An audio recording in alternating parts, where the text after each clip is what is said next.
आज कौमी असम्बली ने एक तारीखी बिल पास किया है। इसके नताइज इंशाअल्लाह पाकिस्तान के लिए बड़े मुस्बत होंगे। एक नेशनल कंसेंसस इस इशू पर चाहिए था और वो नेशनल कंसेंसस कायम हुआ।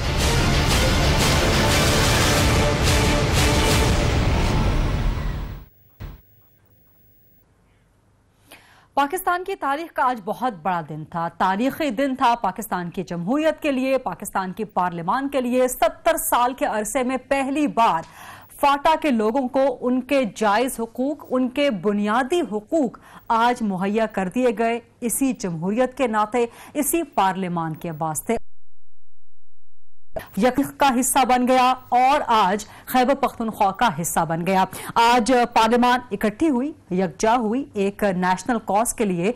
पूरी पार्लियामेंट ने, पूरी जमहूरियत ने, तमाम सियासी जमातों ने अपने इख्तलाफात एक साइड पे रख के आज फाटा के मुस्तकबिल का फैसला कर लिया। बावजूद इसके कि चंद जमातों को, जिनमें JUIFA और महमूद खान अचकजई साहब की PK मैप शामिल है, उसने आज बिल की भरपूर मुखालिफत की। और हाँ, पाकिस्तान तहरीके इंसाफ के एक मुनहरिफ रहनुमा दाविर खान कुंडी, उन्होंने भी आज फाटा इस्लाहात बिल की मुखालिफत की, लेकिन उसके बावजूद एक स्वीपिंग थंपिंग मेजॉरिटी के साथ 229 अराकीन की हिमायत से फाटा खैबर पख्तूनख्वा एक बहुत बड़ा तारीखी कदम उठाया गया। इसके बारे में पहले आपको एक रिपोर्ट दिखाते हैं, उसके बाद डिस्कशन को कंटिन्यू करेंगे।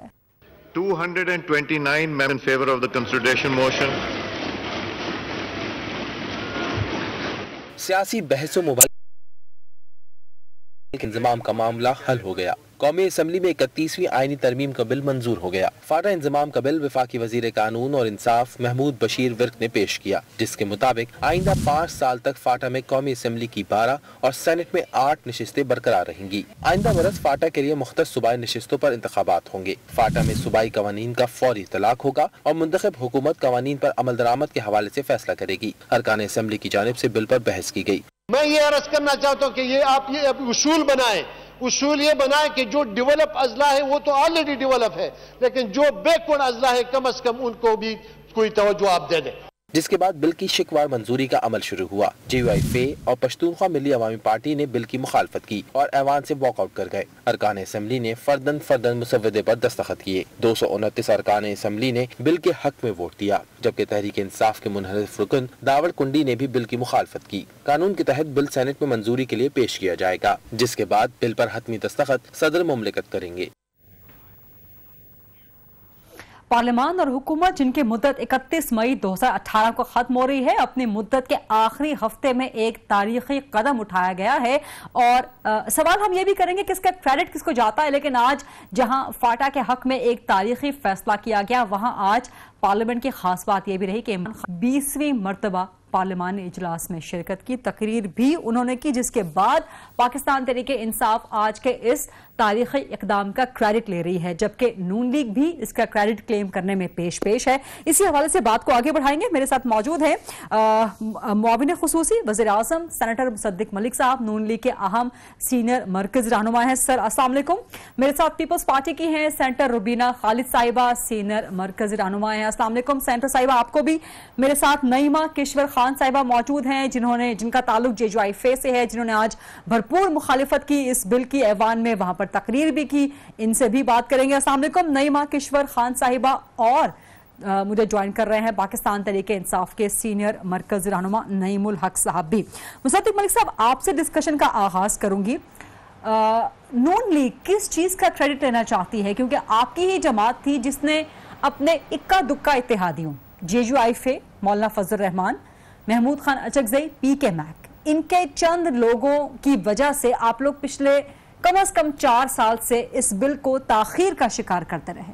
और क्रेडिट हुकूमत को देना चाहता हूँ, उतना ही क्रेडिट ऑपोजिशन को देना चाहता हूँ, क्योंकि एक आईनी तरमीम थी और जिस तरह की हमारी एक पोलराइज्ड फिज़ा है और एक दूसरे के ऊपर हम ले दे करते हैं, बहुत कम दिखता था कुछ दिन पहले तक ऐसा इम्कान जिसमें मुल्की मुफाद में हम सब इकट्ठे हो सकें, लेकिन ये तारीख साज मोमेंट इस वजह से भी है कि अपनी तमाम सियासी मुखालफतें और जिन चीज़ों को हम पोलराइजेशन कहते हैं उन्हें ताक पर रख के मुल्की मुफाद में हम इसको आगे लेकर बढ़े। हमने भरपूर सपोर्ट किया, अपोजिशन ने भरपूर सपोर्ट किया, तो सबका क्रेडिट है और सबको मिलना चाहिए। पहली बात तो मैं ये पेश करूँगा। दूसरी बात यह है कि 70 साल में आपको मालूम है कि मुल्क के जो मेरे भाई बहन बच्चों को हासिल हैं इस मुल्क में, चाहे वो आईनी हो, चाहे वो कानूनी हो, चाहे वो सर्विसेज के हवाले से हों, एक मुल्क का खित्ता ऐसा था जिसे हम गैर कहते थे और वहाँ पे वो तहफ़्फ़ुज़ और वो तमाम हकूक़ ऐसा ठीक नहीं है, इसे हमें आगे बढ़ाना चाहिए।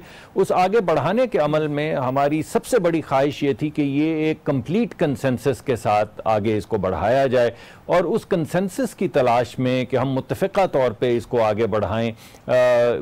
डिले हुआ, हमने बहुत कोशिश की कि तमाम पार्टीज़ जो हैं इस पे एग्री कर जाएं और एक मुत्तफ़िक़ा बिल हो ये, और आखिर में बहुत बड़ी मेजॉरिटी साथ आ गई। मगर इख्तिलाफ़ राय तो जमहूरियत में होते थे कि आज से 2 या 3 या 4 साल बाद, क्योंकि हमें मुश्किल वक्त से गुजरना होगा। हमने आज देखा कि आपके इत्तेहादी मौलाना फजल रहमान साहब की जमात, महमूद खान अचकज़ई साहब वाली जमात, वो आज भी मुखालिफत में रहे।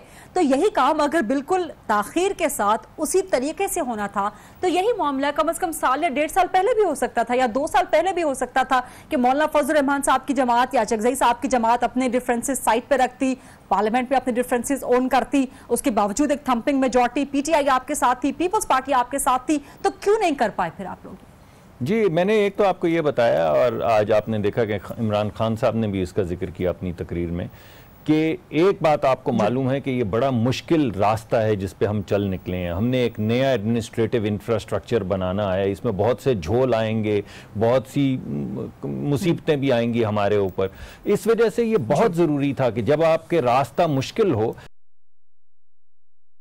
तीखा मैंने कहा था, और बिल्कुल जिस तरह आपने ये मुख्तलिफ जगहों पे देखा, सूबाई हमारे तफरीका जो है, बंगाल के हवाले से भी इस किस्म का तफरीका जो है उसे हवा दी गई, बलूचिस्तान में भी बहुत कॉम्प्लिकेशंस हमारे सामने आई। तो हमारी अव्वलीन कोशिश ये थी कि सब ऑन बोर्ड आएँ। ये जो डिले हुआ है वो उसमें एक वजह ये भी थी कि जब काबीना ने ये फैसला कर लिया तो हमें मालूम था कि हमें एक ख़ास वक्त चाहिए एडमिनिस्ट्रेटिव इंफ्रास्ट्रक्चर को बिल्ड करने के लिए, जुरिस्डिक्शन अदालतों की बढ़ानी है, वो तैयारी करनी है, हमने अपने कानूनी लॉ इन्फोर्समेंट की, तो उस तैयारी का जो ब्लूप्रिंट बनाना था उसकी भी तैयारी पैरेलल में चलती रही है। होपफुली बेहतर आगे बढ़ेगा। अभी बहुत से लकूने आएंगे, बहुत से लूप होल्स आएंगे जिनको ठीक करना है, लेकिन फिर भी देर आयत दुरुस्त आयत। आज चूंकि इमरान खान साहब एक तवील एब्सेंस के बाद पार्लिमानी इजलास में शरीक हुए, तकरीर भी उन्होंने की। नईमुल हक साहब मेरे साथ मौजूद हैं। सर अस्सलाम वालेकुम, बहुत शुक्रिया प्रोग्राम के लिए वक्त देने पे। और बावजूद इसके कि जब से ये बिल पास हुआ है पाकिस्तान तहरीक इंसाफ इसका क्रेडिट ले रही है, लेकिन क्या आप समझेंगे, क्या आप नून लीग को इसका मेजर क्रेडिट देंगे? देखिए, इसमें कोई शक नहीं कि नून लीग भी चाहती थी कि ये जो इंतजाम है ये हो जाए, मगर उनकी राह में उनके 2 हलीफ यानी मौलाना फजल रहमान और अचकज़ई, मेरी ज़ाती राय ये है, मेरी सोच है कि उन्होंने मियाँ साहब को मजबूर कर दिया कि इस मामले को कुछ अरसे के लिए मौखर कर दिया जाए। मगर मियाँ साहब के जाने के बाद मैं समझता हूँ जो प्रेशर जब बढ़ा तो अब्बासी साहब ने और ख़ास तौर पर मुख्तलिफ हलकों से भी ये प्रेशर सामने आया कि इस काम को जल्द अज जल्द इसी असेंबली में होना चाहिए। तो हमें खुशी है कि मुस्लिम लीग की क़यादत ने फैसला किया कि इस बात को फौरी तौर पर आगे बढ़ाया जाए और तमाम पार्टियों के साथ मुशावरत करके ये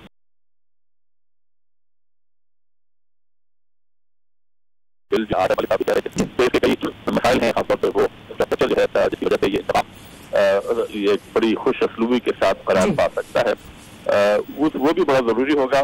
मगर हम चूँकि हुकूमत के पास वक्त नहीं है और एक अबूरी हुकूमत ये काम नहीं कर सकती, इसलिए अगली हुकूमत, अगली असेंबली में जो भी इसकी राह में रुकावटें हैं या इस तरीके से भी इसको आगे बढ़ाना होगा। और इमरान खान साहब ने आज अपनी तकरीर में उन खतरात की तरफ इशारा भी किया जो हमें सवात और हमने देखा मिले, तो इसको एक थोक के कदम आगे बढ़ाने की जरूरत है। मगर मैं समझता हूँ कि ये पूरी कौम के लिए एक बड़ी अच्छी खबर है और ये बहुत अच्छा कौमी असेंबली की जानिब से ये कदम आखिरी दिनों में ये उठाया गया। ये बहुत जरूरी था। बिल्कुल। और इंशाल्लाह अगली असेंबली में हमारी जानिब से अभी और इस किस्म के और भी इक़दाम, खासतौर पर जनूबी पंजाब या गिलगित बल्तिस्तान में भी कुछ वहाँ से आवाजें आ रही हैं और उसके निज़ाम को बेहतर करने के हवाले से, तो हम मुत्तफ़क़ा तौर पर तमाम जमातों के साथ मिलकर हम चाहते हैं कि पाकिस्तान का जो एक रियासती जो स्ट्रक्चर है उसको और बेहतर बनाया जाए ताकि अवाम जो है उनकी खुशहाली जो है वो। नईम साहब, आप मेरे साथ लाइन पे रहें और इससे पहले कि मैं नईमा किश्वर साहिबा के, लेकिन पहले सेंटर रुबीना खालिद साहिबा आपके पास में आऊंगी, आप क्या कहेंगी? क्रेडिट नून लीग का है या पीटीआई का है? एंड सेकेंडली, अब आगे कैसे बढ़ना है? जो मुश्किलात आएंगी उनको कैसे दूर करना है ताकि फाटा के अवाम को उनके हक, उनके हुकूक मिलना शुरू हो जाए? देखिए, बात यह है कि आज वाकई एक बहुत तारीखी दिन है और हम सब कौम को मुबारकबाद देते हैं कि इतना बड़ा फैसला और इतना अहसन फैसला जो है आज ऐवान से हुआ है और इंशाल्लाह ये कल सेनेट से भी पास होके एक पूरे जो है अपनी तकमील तक पहुंचेगा।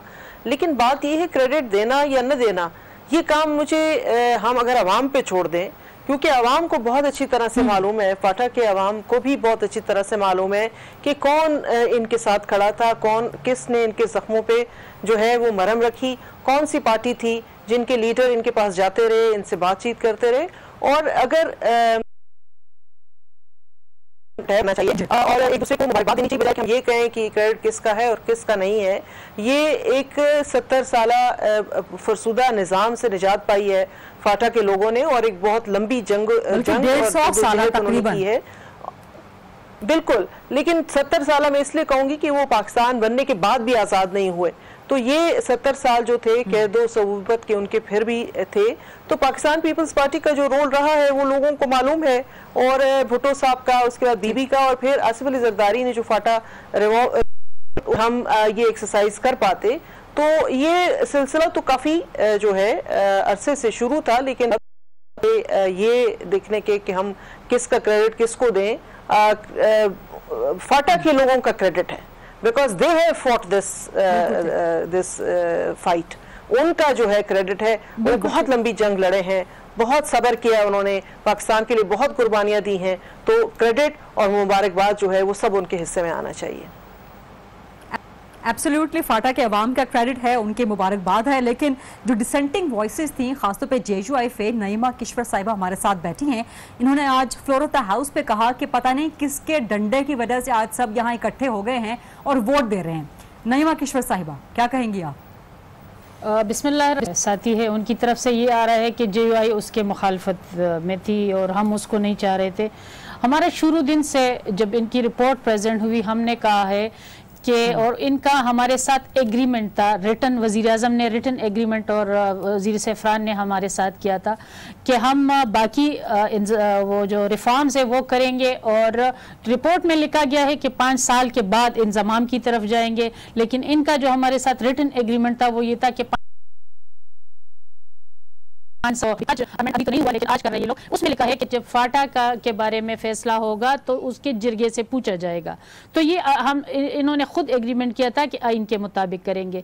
अगर ठीक है, अगर आप एक दफा लम्हे के लिए फर्ज करें कि हम उसके हक में नहीं थे, तो बाकी जो इस्लाहात है उसके हक में तो हम थे। उधर स्कूल बनाए, कॉलेज बनाए, तरक्की करे, FCR का खात्मा करे, उन चीज़ों की तरफ नहीं गए और इंतजाम पे आ गए पहले। तो हमने यही कहा था, हमारे शुरू दिन से था कि हम किसी एक चीज के भी मुखालिफ नहीं है, जो भी करे, लेकिन उसके अवाम से उनका हक है कि पूछा जाए और ये दुनिया का भी उसूल है, हमारा आइन का भी तकाजा था। इस वजह से हमने शुरू दिन से कहा। आपने अपने इंट्रो में भी कहा कि सिर्फ अचकज़े और जेयूआई ने उसके मुखालफत की, उनके अपने फाटा के MNAs बड़ी तादाद में आज नहीं थे और 2 ने फ्लोर ऑफ द हाउस उसको रिजेक्ट भी किया। तो सिर्फ जेयूआई नहीं, MNAs ने जो फाटा के से ताल्लुक रखने वाले लोग हैं उन्होंने भी रिजेक्ट किया। नईमुल हक साहब ने बिल्कुल सही कहा कि इसका क्रेडिट मुक्तदर हलकों को जाता है, तो मैं भी यही कहूंगी कि मुक्तदर हलकों की वजह से ये लोग आज इकट्ठा हुए, ये बिल पास किया। और अगर ये 100 साल के बाद आप एक एग्रीमेंट कह रहे हो कि अच्छा खान साहिबा, आप एक MNA हैं, आप एक MNA हैं और हमारा आइन कहता है कि इस इक़्तिदार अल्लाह के बाद अवाम को है जो कि पार्लियामान के जरिए सामने आता है। तो आप एक पार्लियामेंटेरियन होकर किसको मुक्तदिर कह रही हैं? देखिए, आज हमने कम से कम इस चीज़ को मान लिया कि पार्लियामेंट सुप्रीम है, क्योंकि सब आए और हमने ये मान लिया कि तमाम मसाइल का हल पार्लियामेंट है, इसलिए तमाम आज इकट्ठा हुए और इमरान खान साहब को भी आज पार्लियामेंट आना पड़ा। जो आप फाटा के हवाले से जो मैं बात, लेकिन उसके बावजूद आपने कहा कि किसी के डंडे ने यहाँ पर इकट्ठा किया। मैं आपको अर्ज कर रही हूँ ना, नेशनल सिक्योरिटी काउंसिल की जब कमेटी की मीटिंग हुई तो उसमें ये फैसला हुआ कि करना है, लेकिन मुझे उस पे मैंने अपनी स्पीच में जिस तरह आज असेंबली में भी कहा, उसमें भी दो राय रखी गई। देखिए, गिलगित बल्तिस्तान की जब बात आई तो उधर उसके बारे में फैसला हुआ कि उनके जो सियासी है और इंतजामी अमूर में हम उनको खुद मुख्तारी देंगे, 5 साल तक उनको टैक्स में छूट देंगे ताकि वो मुल्क के दूसरे हल्कों के बराबर आ जाए। लेकिन फाटा के लिए आप उल्टा चल रहे हो। आज जब ये हो गया, ये तहरीक जो पास हो गई मोशन, तो उस वक्त भी वज़ीर आज़म ने स्पीच की, उन्होंने कहा कि फाटा को हमने अच्छे स्कूल देने के, अच्छे हॉस्पिटल्स देने हैं, तरक्की देने हैं, लेकिन मुझे तमाम जमातों का साथ चाहिए। तो जब पैसों की बात आती है, जब उनके इंफ्रास्ट्रक्चर या उनकी बेहतरी की बात आती है, तो फिर आप कहते हो कि मेरे साथ मुझे करे। लेकिन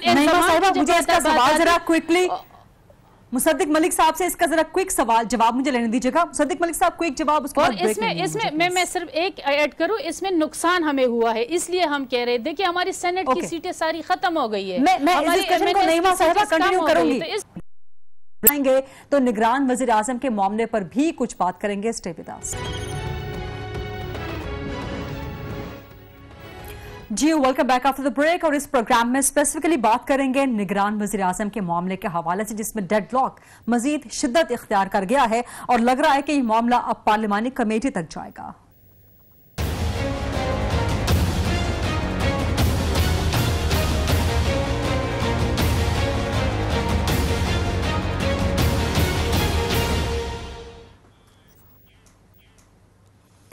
निगरान वज़ीर आज़म का मामला, जिसके बारे में एक्सपेक्ट किया जा रहा था कि आज कम से कम कोई ना कोई नाम सामने आ जाएगा, और एक ऐसे वक्त में जहां पार्लियामान ने एक बहुत बड़ा तारीखी डिसीजन ले लिया फाटा के मुस्तकबिल के हवाले से, वहां पर एक और अहम तरीन मामला फिर खटाई का शिकार हो गया। अगरचे अपोजिशन लीडर की वज़ीर आज़म शाहिद खाकान, लेकिन उसके बाद जो मुलाकात दोनों की डिसाइडेड थी वो अचानक मनसूख हो गई, जिसकी कोई रीजन बताई नहीं गई।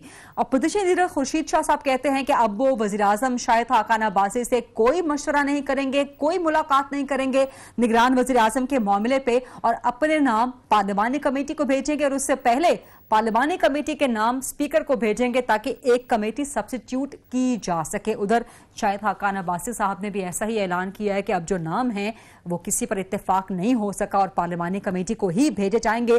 खुर्शीद शाह साहब ने यह भी इल्जाम लगाया है कि वज़ीर आज़म शाहिद खाकान अब्बासी अपनी बात से मुकर गए हैं। इस पर डिस्कशन को आगे बढ़ाएंगे और डेफिनेटली फाटा के हवाले से भी बात करेंगे। मुसद्दिक मलिक है मेरे साथ, रुबीना खालिद साहिब, नईमा किश्वर साहिबा हैं, और तहरीक इंसाफ के अली मोहम्मद खान साहब। मुसद्दिक मलिक साहब, अपोजिशन कह रही है कि वज़ीर आज़म साहब अपनी बात से मुकर गए हैं निगरान वज़ीर आज़म के मामले पे। जी, वो ज़रा बात बता दें तो पता चल जाएगा कि किस बात से मुकर गए हैं। इस वक्त तक तो यही हुआ है कि 3 नामों की लिस्ट जो है वो हमने उनको दी है, और 3 नामों की लिस्ट जो है वो अपोजिशन लीडर ने हमें दी है, हासिल करने की कोशिश की जा रही है, और अब तक हम इत्तफाक राय नहीं पैदा कर पाए। हमारा नुक्ता नज़र बहरहाल मेरे ख्याल में, बजाय इसके कि मैं ये कहूँ कि कौन सी स्लेट जो है उसमें ज़्यादा अच्छे नाम हैं या मुक़्तदर या एहतराम वाले नाम हैं, इस बात को मैं नहीं छेड़ना चाहता। आप मान लीजिए कि अगर हमारा इस पे हम कंसेंसस नहीं कर पा रहे तो हम नए नामों पे कंसेंसस कर सकते हैं, क्योंकि अभी तक ये बात पार्लिमानी कमेटी के पास नहीं गई है। तो कोई ऐसा नाम पूरे मुल्क में जिसको ऊपर कोई तनकीद ना कर सके, कोई उंगली ना उठा सके, कोई ये ना कहे कि PMLN से इनकी कोई अफिलिएशन है, क्योंकि जो हमने के नाम ले आए हम वो मंजूर कर लेंगे। अब जब पीपल्स पार्टी अपने नाम ले आई है तो उसको इतना डिले किया जा रहा है, तो ये हमेशा देर कर देता हूं मैं, क्या नून लीग नहीं ऐसा नहीं है। ये मुझे नहीं मालूम कब वज़ीर आज़म ने हतमी तौर पे कहा था कि आप जो भी नाम पेश करेंगे हम उसमें से सिलेक्ट कर देंगे। ये तरीका कार है, ये लीडर ऑफ द ऑपोजिशन देते हैं, 3 नाम हुकूमत देती है और ये अमल हो चुका है। और अगर कोई ऐसा नाम हो जिस पे हम मुत्तफिक हो सकें या हमारा कोई ऐसा नाम हो जिस पे वो मुत्तफिक हो सकें तो कोई हर्ज नहीं है। हम तो चाहते हैं कि उनके नामों से इत्तफाक राय हो जाए, लेकिन अगर नहीं हो पा रहा क्योंकि हम उनसे इत्तफाक नहीं करते और वो हमारे नाम से नहीं करते तो आइन ने एक जहां तक मेरे पास इत्तलात आ रही है मुस्तदिक मलिक साहब, सिर्फ एक नाम ऐसा है जिसको पीपल्स पार्टी राजी करवाने पर मुसर है और उसी एक नाम पे आप लोगों को भी एतराज है, रुबीना खालिद साहिबा। ये मामला कहां तक जाएगा? क्या 2013 की तरह इलेक्शन कमीशन को ही इंटरवीन करना पड़ेगा? पार्लियामेंट इस मामले को हल करने से भी कासिर रहेगी? देखिए गरीता, हमने तो सुना था कि जो दूध का जला होता है वो छाछ भी फूंक फूंक कर पीता है, लेकिन मुझे लगता है कि मुस्लिम लीग नून को अभी तक जो है वो अकल नहीं आई। इनकी जो लेजेंडरी हरदर्मी है, इनकी जो लेजेंडरी ज़िद है, वो इनको बहुत दफ़ा नुकसान दे चुकी है और अल्लाह ना करे कि आइंदा आने वाले वक्तों में इनको मज़ीद कोई नुकसान पहुँचे। और मुस्तदिक मलिक साहब की बात जो है वो मेरे बड़े अच्छे, मैं बहुत उनकी इज्जत करती हूँ, लेकिन उन्होंने कहा कि कोई और नाम दे दे पाकिस्तान में से। देखिए ये नाम ऐसे नहीं दिए जाते। इन अगर जो 3 नाम दिए क्या होगा, एक एक चीज एक पहलू से देखा गया होगा। तो ये ऐसा कोई आसान तरीका नहीं है कि जिस तरह हमने पुरानी कहानियों में पढ़ा था कि जो शहर में दरवाजे में पहला आदमी दाखिल होता था वो बादशाह डिक्लेयर कर दिया जाता था। तो वजीर आजम, निगरान वजीर आजम, हालांकि ये एक सेरेमोनियल जो है जिम्मेदारी है, पावर्स इसके नहीं है, लेकिन बहुत सोच समझ के नाम देने हैं और वो सोच समझ हम कर चुके हैं, वो गौर हम कर चुके हैं। और जो तीनों नाम जो भी हैं वो सब मैं समझती हूँ कि जितने नाम मुस्लिम लीग नून ने भी दिए होंगे वो बड़े पाकिस्तान के मंजे हुए बड़े मोतबर शख्सियात होंगी। तो बेहतर है कि थोड़ा एमिकबली रिजॉल्व कर लें, क्योंकि माजी में भी जब आपने पार्लियामान को अहमियत नहीं दी, पार्लियामान से बाहर फैसले किए, तो नतीजा जी खुद देख रहे हैं। तो बेहतर है कि ये जिद जो है ये छोड़ दें और एक अच्छे सोल्यूशन की तरफ जाएं। जिद किसने रखी हुई है? अली मोहम्मद खान साहब पाकिस्तान तहरीक इंसाफ के सीनियर मरकजी रहनुमा ज्वाइन कर चुके हैं मुझे। अली मोहम्मद खान साहब, जिद किसकी है? हुकूमत की जिद है या अपोजिशन ने कोई जिद पकड़ रखी है? बिस्मिल्लाहिर्रहमानिर्रहीम, अल्लाहुम्मा सल्ली व सल्लिम मुबारक अला सय्यिदिना मुहम्मद रसूलुल्लाह सल्लल्लाहु अलैहि वसल्लम। जिस तरह आज फाटा मर्जर हुआ, उम्मीद ये चली थी कि पार्लियामान ने एक जबरदस्त मिसाल कायम की। 70 साल का मसला जो 3 डिक्टेटर हल ना कर सके, इस पार्लियामान ने एक कमजोर हालत में कर दिया। तो ये एक उम्मीद थी कि अब ये जो एक मसला है वजीर आजम का, ये बड़ा इंपॉर्टेंट है वरीदा साहिबा, इसलिए कि इसमें अगर डिले होती है और ये पार्लियामानी कमेटी की तरफ जाती है तो सबसे पहले तो हम पे ये इतराज आएगा पूरे पार्लियामान से कि अपने मसले हल नहीं कर सकते। फिर आप एक ऐसी सिस्टम की तरफ जाते हैं जहाँ पे फिर पार्लियामान का उस पर इतना कंट्रोल जो है वो नहीं रहता। ठीक ठाक नाम आए थे उन पे, मैं समझता हूँ मीटिंग कैंसिल होने की मुझे तो कोई वजह समझ नहीं आती। तहरीक ने है और हुकूमत उसे एक्सेप्ट नहीं करना चाहती। देखिए तहरीक इंसाफ ने तो, हमने तो जिलानी साहब का भी उनको कहा, डॉक्टर साहब का भी उनको हमने, अशरफ साहब का भी एक सजेशन हमने दी। देखें मेरे लिए कंसर्न पता है क्या है, ये इतना अहम नहीं है कि अब इन लोग 5-6 नामों में से कौन आता है। अहम ये है कि ये सिस्टम अभी स्मूथली सारा चले और उनकी नॉमिनेशन आए, क्योंकि ऐसा ना हो कि निगरान वज़ीर आज़म, क्योंकि फिर आपने निगरान वज़ीर आला पे भी अगर इसी तरह के मखमसे काम शिकार रहे तो ऐसा ना हो कि इलेक्शन जो में डिले का ये जो है वो बाइस ना बन जाए। क्योंकि आज इमरान खान साहब ने भी काफी अरसे के बाद वो पार्लियामेंट के इजलास में शिरकत के लिए आए। उन्होंने आज गए पनामा का जिक्र किया कि वो जब पार्लियामेंट में हल नहीं हुआ तो फिर हम सुप्रीम कोर्ट में गए। नईमा किश्वर साहिबा, कि आप भी समझते हैं कि ये मामला, अगर आप इजाजत दें तो मैं एक बात क्विकली कह दूं। जी मुस्तदिक मलिक साहब, ये नईमा साहिबा का टाइम था, उनसे इजाजत ले लें। आप आपके साथ बैठे हैं। नहीं, मैं माफी चाहता हूँ, आप उनसे बात करें। नहीं आप कीजिए, मैं बाद में करूँ। नहीं आप करें मुस्तदिक मलिक साहब, आप कह दें बात। देखिए बात यह है कि ये बात पार्लियामान के पास ही जा रही है और आईनी तरीकाकार से जा रही है। किसने कहा कि पार्लियामान के हाथ से निकल रही है? अब ऑपोजिशन के अंदर एक ब्रॉड रिप्रेजेंटेशन होगी, ऑपोजिशन के अंदर और भी लोग बैठेंगे जिनका सिर्फ ताल्लुक पीपल्स पार्टी से नहीं होगा, और वो वहां पे बैठ के जो नाम 4 जाएंगे, शुरू होता है अगर पार्लियामान फैसला ना, पार्लियामानी कमेटी फैसला जिसमें 3-4 बड़ी पार्टियां बैठी होंगी वो भी फैसला ना कर पाए, फिर फेलियर होगा। लेकिन अगर फेलियर भी होता है तो इलेक्शन डिले नहीं होंगे, क्योंकि आइन के अंदर जो तरीका कार है वो ये है कि 3 दिन है पार्लिमानी कमेटी के पास और 2 दिन है इलेक्शन कमीशन के पास, और अगर ये 31 से आगे भी जाती है 1-2 दिन बाद तो इलेक्शन की डेट 60 दिन ही है। तो इलेक्शन किसी भी सूरत मलिक साहब आपकी बात बिल्कुल दुरुस्त है, लेकिन पार्लिमानी तरीकाकार के भी 2 स्टेप्स है ना। पहला स्टेप तो लग रहा है कि फेल हो गया, अपोजिशन लीडर और वजीर आजम दोनों किसी नतीजे पे नहीं पहुंच पा रहे, तो स्टेप 2 पे जा रहे हैं। मैं तो इस पे तबसरा नहीं कर रहा हूं। आपने कहा कि एक नाम पे कोई बहुत ज्यादा वो बात आगे नहीं बढ़ रही है। अगर ऐसी कोई बात है तो ब्रॉडर कमेटी जिसमें 3-4 पार्टियां बैठी होंगी वो फैसला कर लेंगी वहां पर। जरूरी तो नहीं कि हमारा ही नाम आगे आए। अगर सब लोग मानेंगे ये बात, आप क्या कहती हैं? जैसे इमरान खान साहब ने कहा, पानामा का मिसाल दिया, धांधली के मामले की मिसाल दी कि वो दोनों पार्लियामान हल नहीं कर सकी तो बाहर जाके रिजॉल्व करवाना पड़ा, तो क्या ये मामला भी खुदा न खास्ता बाहर से रिजॉल्व करवाना पड़ेगा? देखिए गरीदा साहिबा, पहली बात तो यह है कि 28-29 को सूबों का ख़त्म हो रहा है, अभी तक उनको भी फैसला नहीं हुआ। केपी की असम्बली 28 को ख़त्म हो रही है, अभी तक उनका भी नहीं हुआ। दूसरा 2018 के जब हम इलेक्शन अमेंडमेंट कर रहे थे तो उस वक्त हमने ये चीज़ बहुत ज़्यादा डिस्कस की थी, और अगर हमने उस समय इलेक्शन कमीशन को इतना एम्पावर किया तो मेरे ख्याल में जो उसमें हमने सजेशन दी थी कि निगरान सेटअप को ख़त्म किया जाए, क्योंकि निगरान सेटअप के अब उसके पास कोई ज़्यादा इख्तियारात नहीं है। तो हमने तमाम जमातों ने ये कहा था कि निगरान, तो मेरे ख्याल में निगरान सेटअप का होना ही नहीं चाहिए। हमें इलेक्शन कमीशन को इतना मजबूत करना चाहिए कि हम इन चीज़ों में ना पड़े। जब दूसरी बात आ रही है कि हमारा फेलियर, मेरा नहीं ख्याल कि किसी का फेलियर है, क्योंकि ये एक आईनी प्रोसेस है।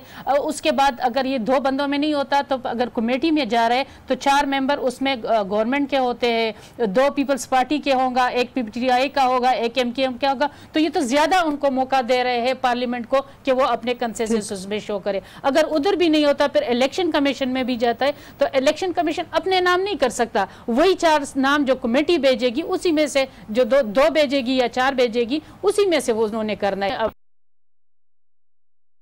करना है। और अब जो ये 2018 के आईनी अमेंडमेंट हुए हैं, हमने बहुत ज़्यादा इख्तियारात उनके कम किए हैं, उनके मिनिस्टर्स कम किए हैं, तो इसमें इतना ज़्यादा वो नहीं होना चाहिए। मेरे ख्याल में इंशाल्लाह एक वक्त आएगा कि हम इस को ख़त्म ही करें तो बेहतर होगा। और ये इसमें भी हमने बड़ी कोशिश की कि हम करें, लेकिन PTI हमारे साथ है। ये डिबेट होनी चाहिए। नईमा साहिबा, आपने बिल्कुल सही पॉइंट आउट किया कि ये डिबेट होनी चाहिए। हमारे पास भी केयर टेकर सेटअप नहीं होता था जब साथ मौजूद हैं रुबीना खालिद साहिबा। सिंध की गवर्नमेंट ने अभी तक फैसला नहीं कर सके, सिंध की हुकूमत अपोजिशन के साथ, कि निगरान सेटअप वहां का क्या होगा? देखिए, जल्द ही एक अच्छा फैसला आपके सामने आ जाएगा, क्योंकि अभी टाइम है, अभी कुछ जो दिन हैं वो बाकी हैं। उससे पहले इंशाल्लाह एक सिंध से एक अच्छा फैसला सामने आएगा और कंसेंसस की उम्मीद हम रखते हैं कि कंसेंसस से आ जाए।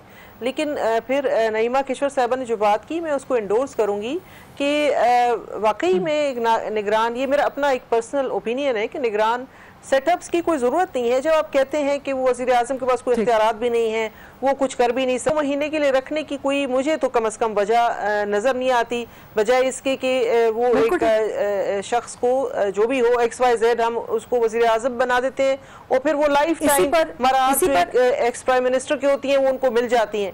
तो इसकी रुबीना साहिबा, आपको सॉरी कट इन करने के लिए इसी पे कमेंट ले लेती हूँ अली मोहम्मद खान साहब से, मुसद्दिक मलिक साहब से भी। अली खान साहब, पहले आप प्लीज कमेंट कर दीजिएगा। एक तो ये कि आपकी गवर्नमेंट है KP में, आपकी हुकूमत की, अभी तक वहां निगरान सेटअप का फैसला नहीं हो सका अपोजिशन के साथ, एंड सेकेंडली निगरान सेटअप आप भी समझते हैं कि जरूरत नहीं है इसकी आइंदा से? देखिए, निगरान सेटअप जो है वो इस आशन को इतना मजबूत कर दिया जाए, ये अभी खाम ख्याली है। अभी आप जो है वो एक जन्नत की बातें हैं। लेट्स बी प्रैक्टिकल, और प्रैक्टिकल बात यह है कि आप अच्छे नाम लेके आए ताकि कम से कम ये इलेक्शन अच्छा हो, इसके बाद बाकी आगे देखा जाएगा। और एक बात मैं करना चाहता हूँ, फेलियर इनिशियल स्टेज में इसलिए है कि देखें, आपने अपोजिशन लीडर ने मशावरत करनी थी, वहां से कंसेंसस के 3 नाम आते और उनका और वजीर आजम और अपोजिशन लीडर का बैठ के उसका रिजल्ट ना निकलना इस बात की अलामत है कि अभी हमारी पार्लिमानी जमहूरियत इतनी मैच्योर नहीं हुई कि हम वहाँ पे एक आईनी तरीकेकार मख्तस है उसमें बैठ के आप उसको हल करें। यही मेरा पॉइंट था मुसद्दिक मलिक साहब से भी। ये तो आपका ऐसा है जैसे आ लगा है, क्योंकि यही मेरा पॉइंट था। मुसद्दिक मलिक साहब, आप क्या कहेंगे? पंजाब अभी तक, कल होने जा रही है मुलाकात, बहुत तवील एक रुखसत के बाद, एक तवील रखने के बाद वज़ीर आला और अपोजिशन लीडर है जो लेवल पे भी और सूबाई लेवल पे भी, मेरा ज़ाती ये ख्याल है, अगर आप मुझसे ईमानदारी से पूछें तो मैं कहूँगा कि हमारे यहाँ एक रिवायत पड़ गई है, हम एक दूसरे को इस कदर शदीद शक से देखते हैं और कोई भी जो हमारा जज्बा है सियासी वो एक दूसरे की तरफ देखने में उसमें बहुत ज़्यादा शिद्दत और पोलराइजेशन है। इस वजह से कोई अच्छा भी काम होता हो तो हम रखना डाल देते हैं और मेरे ख्याल में अगर ये पोलराइजेशन कम होगी, पिछली दफ़ा निगरान हुकूमत थी तब भी बहुत सी पार्टियों ने कहा धांधली हुई है, तो अगर निगरान हुकूमत में भी बाद में धांधली का शोर पड़ना है तो फिर ऐसी निगरान हुकूमत से लेना क्या है जिसके बाद आपने धांधली का शोर डालना है। पिछली दफ़ा कंसेंसस से लोग आए थे, पिछली दफ़ा कंसेंसस से इलेक्शन कमीशन के हेड्स मुकर्रर हुए थे, से एक दूसरे को देखते हैं, पूरे मुआशरे में शक है, पूरे मुआशरे के अंदर एक खास किस्म की शिद्दत है, हमारी एक्सप्रेशन में भी, हमारी सोच में भी। मगर मैं समझता हूँ आज की जो कामयाबी हुई है फाटा के हवाले से, मुझे बहुत उम्मीद पैदा हुई है कि इस शिद्दत के अंदर थोड़ी कमी आएगी और हम एक रैशनल तरीक़ाकार से मुल्की मफाद को आगे बढ़ा सकेंगे। ठीक, बहुत बहुत शुक्रिया डॉक्टर मुसद्दिक मलिक साहब, सेंटर रुबीना खालिद साहिबा, नईमा केशवर साहिबा और अली मोहम्मद खान साहब। ये था आज का I'll see you tomorrow। अल्लाह हाफ़िज़।